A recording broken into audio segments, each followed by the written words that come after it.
This is the Beyond the Story podcast, a show that goes way beyond the story. And now, Sebastian Ross!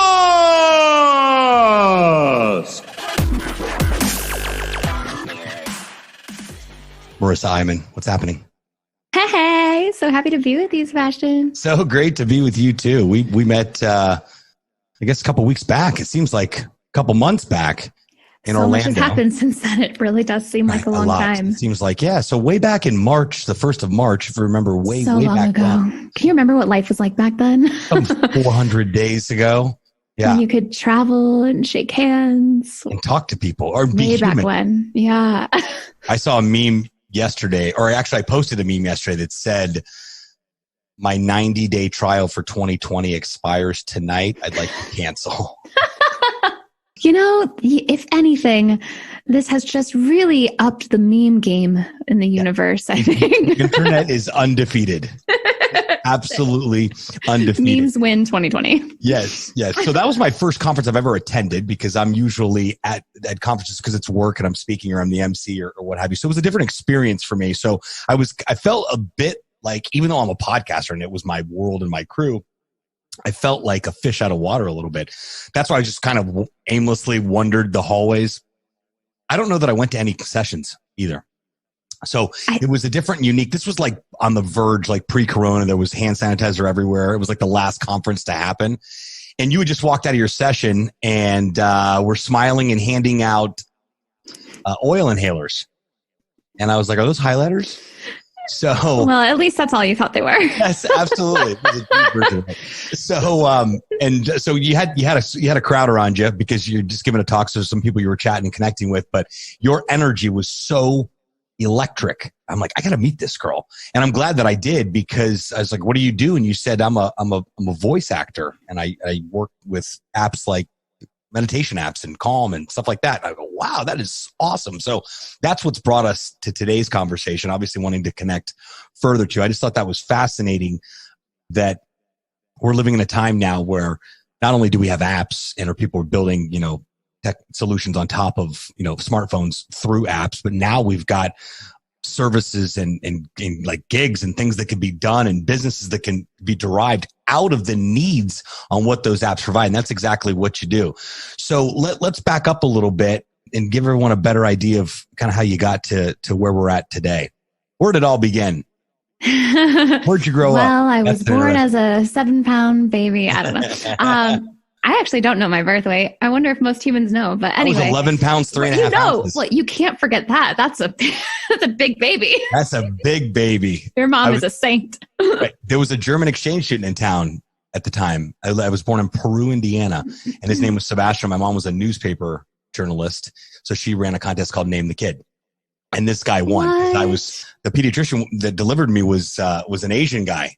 And Dr. Chan, he came in and said, "Oh, you about to have big boy." Okay, he wasn't wrong. 11.6. My gosh. Yeah. I love that the guy who wrote in the name suggestion was his own name. Like how, I don't think if I was ever suggesting a baby name for anyone that I'd give them my name. That takes a unique personality. But anyway, glad he did it. It's such a great name. It fits you. Thank you so much. I appreciate that.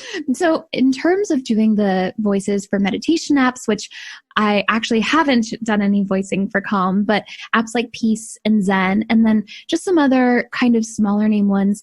It all started a couple years ago. I had been doing spiritual life coaching, and I was making guided meditations that were totally custom for my clients. And then my friends who are also coaches were reaching out to me like, oh, well, will you make meditations for my clients? And I thought that the easiest way to do it, I had also been teaching about expressing your divine creativity, connecting. We're all creative. I was told when I was a kid, actually, by a guidance counselor, my first time ever meeting her, it was 10th grade. I walked in. She said, have you thought about what you want to be when you grow up? And like, I had a different idea every day, right? Like my sim character of myself in The Sims was constantly changing their job. But at I saw the Nintendo cartridge you posted the other day. Oh, Sim City, man. That's where it's at. That was like an old NES game I was playing. Yeah, that's amazing. I was like, this girl's got an old soul. Yeah, absolutely. But I went to her and she said, what have you thought about it? And I said, well, I want to be an interior decorator. That was my of the moment thing I wanted to be. And she just looked at me. She'd never met me before. She looked at me and goes, oh, I'm sorry. You have to be creative for that. And she told me that I'm quote unquote too smart for art, which is like super insulting on many levels. Because first of all, I was kind of just a B student. So I don't know what she thought the intelligence level of artists is. And it was just a slap in the face for artists and for me. And so she was very adamant that I don't take extracurricular classes that were related to art. I was already in band. And so she was like, that's got to be your thing. By the way, I was a saxophone player. Pretty cool. Marching band, all the things. Wow. Marching band. Oh, yeah. So many hot summer days in a wool uniform. Not great look for a vegan either. So you were a band dork. Oh, yes. The only things I know about football are to play an instrument when the conductor tells you to. That's it. I was a cheerleader. So were you really? it's kind of like a band. Yeah. That's so cool. I was. My friends still make fun of me for it, but it is what it is. That's amazing. So you're like a gymnast. Not really. No. Not really. Were you? No, I could never get that down. We went to gymnastics. Everyone was just flipping all over the place. And I was always petrified that I was going to break my neck when doing a back. I mean, fair. Right? People were flipping all over the place. And I had like the physique to do it. I was just a skinny, scrawny little kid. I should be able to flip all over the place. But yeah, not so much. It's so funny that you were born 11.6 pounds and you ended up being like this scrawny, skinny kid. I have a friend who was born like a Michelin man and he ended up being just like this lean machine. Like didn't have to work on it. I think it's something in nature. So I go about my life feeling like, oh, okay, I'm not creative. I don't know why. I super internalized that. Sure. And I started pursuing other things. I went to school for community development. Another reason I love The Sims and SimCity and building communities. So I focused on youth and communities, worked at nonprofits and youth centers and teen centers. And I loved all of that. But in the background, there was always this nagging feeling of, this is it for now, but there's more. And it was always this feeling of, I need to return to music. And I just had so many blocks around it. I didn't think I could do music as anything besides a hobby. And even that, I was kind of embarrassed by it. I don't know why. I was so embarrassed to say I'm a musician. And I actually was working with an energy healer around it because I was doing so much of looking at the blocks in my life. I was, looking at that moment with my guidance counselor. I was looking at other moments from my childhood and I was healing and forgiving all these things. And I went to my friend who does, have you ever heard of emotion code healing? I've not. It's such a fascinating thing. So I still don't get it. I just know it helped me and my family. So essentially it's kind of like working on epigenetics. Uh-huh. So she'll find these hidden blocks and hidden trapped emotions that you don't even know about. Wow. And remove them from it could be something from generations ago. So it's so funny because I went selfishly to her while I was doing the spiritual life coaching. I was working on my own creative blocks and working with her for the ones that I couldn't figure out. And during that, Sebastian, my dad, all of a sudden, my whole life, he had taught me how to play guitar, but he was so shy. Like he would not play a song in front of hardly even me, and let alone strangers. He joined a band, started writing songs. He gets played to go play at flea markets and stuff. He plays with his band at these shows. And my mom joined 2 choirs. Both my parents never would have done anything like that all my life at that point. And this was just a couple years ago. So I was 31. And by me selfishly getting work done and doing my own work on my healing of musical blocks, my parents benefited. So this is really cool work, emotion code healing. The person I went to is Rebecca Packard, but it's just a really cool modality. So I was doing that work. And while doing it, I started making the meditation music that I would use in my clients' meditations. And so I had friends not only asking, will you make the meditations for my clients, but they were also like, will you make the music in the background if I was to record? And I had been exploring different ways to earn for creative work and had heard about Fiverr, that freelance site. Yeah, we were talking about that at PodFest. So great really great site. I've absolutely loved using it. I have people who tell me that, that scares them or intimidates them, or they think you can only earn $5. But it's actually been super awesome. I put myself out there. And I did cheap gigs at first because I didn't know what I was doing. I was like, for $5, I'll make you a custom meditation or something like that. And, and at first it was my friends who wanted me to make it for their clients. And I figured this is a good way for me to get my toes wet, for me to figure out what the heck I'm doing. I have no formal training in the voice recording and making the music. I was using Logic Pro and a MIDI keyboard and just messing around. So at first, even though my gigs were super cheap, I was looking at it as paid education because I learned best by doing. So I was putting myself to work, and I have really high standards for myself. So I was trying to make the best sounding audio, and eventually it's so fun. One time someone requested, it was like, I don't know, maybe 100 meditations for dogs. That's what really got me into this. Once that happened, I was like, wait, I love making meditations. That was so much fun. I mean, imagine just every day sitting at your desk and going, you are a good boy. Breathe in and affirm. That's you fantastic. Are a good boy. Yes. Wow. I've wanting to hear that all my life. You're a good boy. You're welcome. The dog. Oh, it's for the dog. Oh, got it. I thought they were for me. There. Yeah. Just pat you on the head. Wow. So it is for you and the dog. Yeah. So, well, and then the Peace app reached out to me, and I ended up making, to start with, I think it was like 100 meditations for them. How did they find you? Just through Fiverr. Really? Because I just had put my voiceover. So you inspired me. I just put my voiceover stuff up on Fiverr, but I crickets.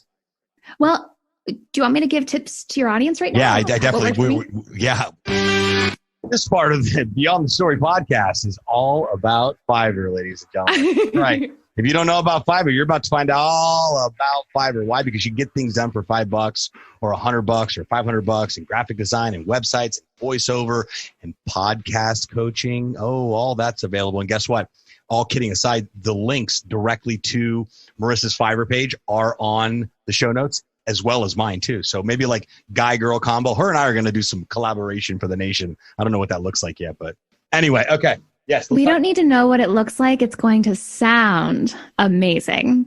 I can only imagine because obviously you and I, you've got it. You've got the natural. So do you. That's what I'm saying. Listen, we got to take our God-given gift and do. I don't know that I could lead somebody through meditation, but there's other things. Would my dog listen to me going? So I just love that concept so much. I don't know where that ever went into the world. I never got the name of it was for a radio station, I think, for dogs. Wait, this sounds wild. I'm sure a quick Google search would pull it up, but I haven't done it. So anyway, that's kind of what got me rolling. But let me give you some tips because it can feel really overwhelming. And I hear that a lot. And I think that I just got super lucky by... Actually, I don't believe it's luck, Sebastian. I think it is, when you just get these like divine ideas, like all of a sudden the inspiration comes and you're like, all right, just do it. You feel it in your gut and you just like do it and you don't know why. And it all feels like it's on a whim. And then later you're like, oh, cool. Now I get why. Right. So depending on how you look at it, it was either dumb luck or just following my gut and my intuition. So sure.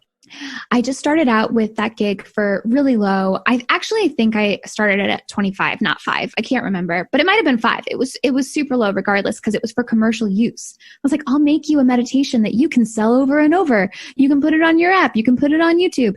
And it was super low. And because of that, I got a bunch of 5-star reviews really early on because I priced it way lower than it was worth.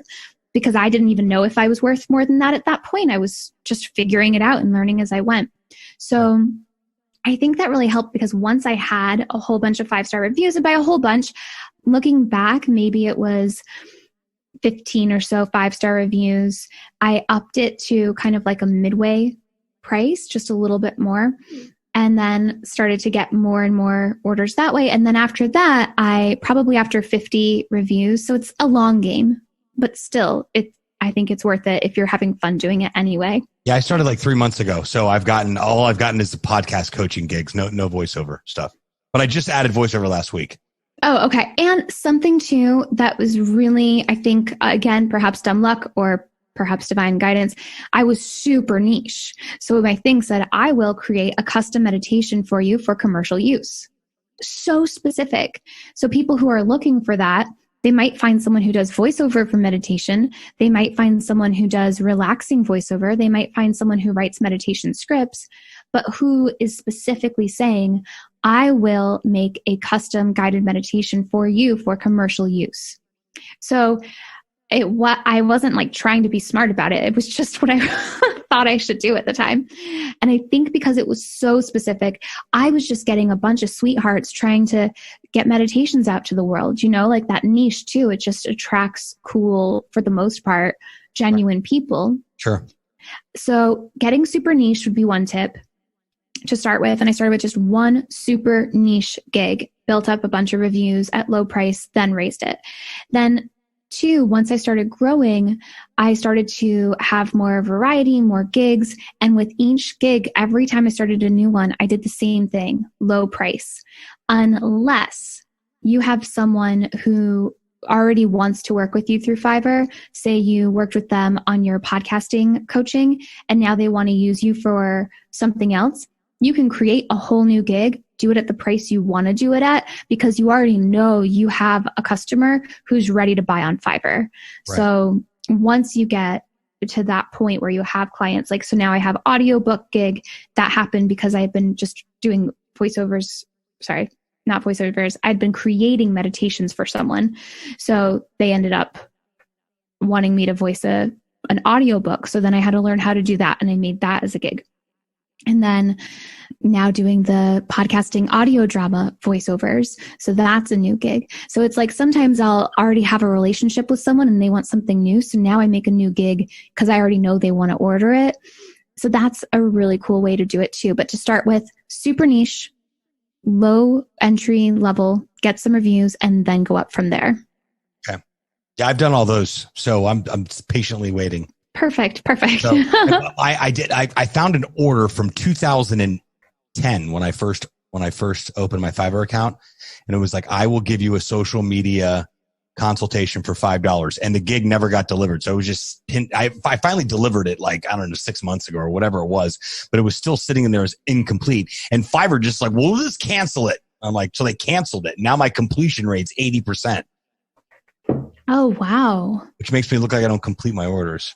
How many, I don't know. I think that changes every month, because I had someone once make a mistake and they canceled the order because they made a mistake and it messed up my numbers for a month. Yeah. Okay, cool. Yeah. I think it said 60. You have to complete orders for the next 60 days. Okay. So maybe it was just 60 days. Yeah. I do remember one time someone was just like, oh, whoops, I messed up. So she canceled it. And I was like, wait. Right. I could have edited that instead, but and then it affected my rates. So yeah, you're right. And I think too, people are nervous because there are some weird stuff. There's some weird stuff out there. And sometimes people will look at my gig. Now the entry level gig for a custom meditation for commercial use is $65, which I still think is such a great deal because they can sell it. They can do whatever they want with it. They can broadcast it. But sometimes I'll get people like, well, would you do it for $5? And it's like, well, no, have a wonderful day. Like, right.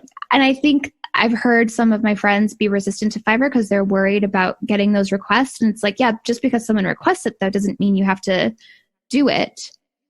Right. So it's not actually that big a deal. Well, I got my first coaching client in the UK on my way to PodFest. I was in the car, and he didn't want to buy a podcast. He's like, I got it all figured out. I just need I need somebody to help me, button up a few loose ends. Mm-hmm. So, and I'm like, yeah, my coaching program is normally, $9.97 a month. It includes an hour a week, and I'll help you flush out a game plan. You'll be ready to go in 30 days. And he's like, well, what about the Fiverr pricing? And I went back in there and was like, oh shit, what did I price this at? So Homeboy ended up with 4 1-hour coaching sessions for $300. So that's a discount of about, $550. Yeah. But I didn't care. I was on my way to Podfest. I was $300 richer, and all I had to do was hop on Zoom and talk to this guy. And the guy's like, "Oh, this is brilliant." All I hear through the coaching call is, "Oh, yep, that's it. Yes. Oh, brilliant. Oh, yes, this is brilliant." And comes back and he does and I'm like, normally, I don't know if coaches are supposed to plan or whatever. Like, I don't have any game plans. Like, what do you want to talk about? I'll answer anything about podcasting, right? So we jam for like an hour, sometimes more than an hour. But I did get that one gig, and he went in there and left me a review. I got like 10 reviews. Nice. From my friends that have bought my stuff too. But I haven't had anybody being like, "Hey, can you help me out?" I got another lead right after that from a lady that wasn't ready to start yet. So that was the closest I've got into the algorithm. And then I canceled that order or asked Fiverr to do it or whatever. And I didn't know if that affected things. But then we're also living in very crazy times. So yeah, we are. That could be a portion of it. The crazy times that are getting even better. I firmly believe that. I firmly believe it too. I really have this, do. I'm a man of faith. So I firmly believe that, God doesn't make mistakes. He's not up there going, "Oops, Corona." Oops, Corona. Yeah, exactly. I said that the other day at my networking group, one of the last meetings we met at, for our weekly BNI meeting, my networking group. And I was like, before it got like crazy, I was like, "Careful with the Corona." Like wrong song, but in any event, yeah, I really think that things are going to return to a new normal, definitely a new normal. Yeah. But this has been a much needed reset, I think, for the world. We were so busy, so like noisy, and so just fast paced, and like, families are either reconnecting or continuing to dissolve at this moment, right? Mm-hmm. Businesses that were already doing bad have closed their doors because they were holding on for so long and they were wondering what that would be. Entrepreneurs are doing one of two things: digging their head in the sand and playing the "oh, woe is me" game. Where's my government stimulus? Or they're like, what can be done to help and serve people, and what can be done for my own personal brand that I can create, that I've been putting off, that's going to get me ahead? What can I do right now that I can thank myself for next year? And I think that's the differentiator. Whereas I think that this period of time is going to go down in history as the biggest opportunities in humankind ever, post depression, back in the early days. So I agree with you. That was a quick little, that's all we talk about pertaining to, Corona and COVID-19. And, I've got a bunch of conspiracy theories, but that's not aligned with how I feel about everything working out. So I was just talking to my accountant this morning, and she said something. She goes, "Oh yeah, next week's Easter." And I thought, you know what? Of course it's Easter. Oh. Of course it's Easter. Well, my sister called, she sent me something this morning, which was, I forget what it was, but I thought it had something to do with Easter. But I thought, as a devout Christian, Easter is a special holiday, in general. But this year, church is online, right? So the Easter bunny is at home, right? So all this. So it's going to be very interesting to see, I just see like the movement of the modern church is already expanding and growing and meeting in unconventional spaces, and people that don't even go to church are like, "I'll go, the music's cool. The pastor's looking," So I believe that's attractive because it's adjusting with the times on where we're at, like there's giant churches that meet in, huge places that we've all been familiar with in New York City and LA and these large cities and even here in Miami. So to see them all move online and everyone's home. So it's like, what else? If you've been resistant to go to church, would you watch something on YouTube on Sunday morning? So I'm thinking that, there's something happening here, and that, in the midst of this craziness and chaos, I believe that all things work together for good. And, I don't know how we got on this topic, but that was, it's you important. Needed to hear that, people. Yeah. I mean, this is such a cliched quote at this point, but you can choose to look at everything as if it's happening against you or happening for you. And choosing to view everything as happening for me has personally just been healing for a long time, not just because of this. It's kind of a shift I made maybe 7 years ago. And so interesting because my dad he was pinned by a forklift when I was 7 against a wall, split his body in half. He was flown to Dartmouth Hospital in New Hampshire, and pretty much my family was told, that's it. It's his last night. say goodbye. I was 7, so I was told he broke his leg and I was going to have a sleepover party with friends. So like I stayed at a neighbor's house and I had a grand old time. I actually, believe it or not, I didn't know the severity of his accident until a few years ago when my mom wrote a book about it. And so his pelvis was split apart, and which anything you would imagine, like all the organs that are in there were destroyed as well. So yeah. So I was reading the book and I couldn't put it down. It's kind of it's a love story, and it's also about the accident. And I realized how shielding my parents had been my whole life of me. Like I even watched my dad learn how to walk again. He had a colostomy bag. Like I saw all these things happen, and I just thought, Sebastian, I was like, oh, I better never break my leg. Like I was like, oh. Yeah. That's what happens when you break your leg. Huh? Yeah. Like I had no idea. I mean, he was in the hospital for months. So the reason I say all of this is because that all happened to my dad. And he is the type of person to say, and I've been raised this way my whole entire life, bad things are good things. Not that they're going to become good things, right, but that they already are. You just don't know why yet. So just relax about it. Sure. Yeah. And it's like, if he can say that, right, I can never, ever, ever for the rest of my life, ever look at something quote unquote bad that happened and worry that it's bad. Right. Right. What makes it bad is our definition of it. You know, very comparable to, I'm a huge Tony Robbins fan, have been forever and a day. To your point, he said, yeah, exactly. You can look at life two ways. Is life happening to me, or is life happening for me? My dear friend of mine just passed away, probably, it was late last year. His name's Sean Stevenson. He's a world-renowned keynote speaker and had a rare bone disease. He didn't have any arms and had any legs, and just feet and a body and little arms, and very fragile bones was the condition, you know. And he went on to leverage that and became a world-renowned speaker and just a special person. And I met him, had the privilege of meeting him and connecting with him and having him on the show. Unfortunately, had an accident last year, fell in his chair, hit his head, and went into emergency surgery. His wife and a few close friends were there. And as they did the memorial service, which was so beautiful, a lot of key people and huge marketers and people like the names we've heard of that were in Sean's circle said that, you know, right before they went in for the surgery, he looked over and he said to his friend, Joe, this is happening for me, not to me. And that was the last thing out of his mouth, because he went into surgery and didn't make it through. It was just... And his legacy lives on. He used to do these dance parties in his wheelchair, and he'd get going. He had this big tongue, and he'd make these funny faces. And like, to see somebody started a group and whatnot, and the guy's legacy will forever live on. But to say that on what an uncertain place, which would ended up being, you know, his deathbed in this, you know, in this physical world at least, right? And it also reminded me of another quote. Tony's got a lot of great quotes because they're true and they make complete sense. And that is, "What's wrong is always available, and so is what is right."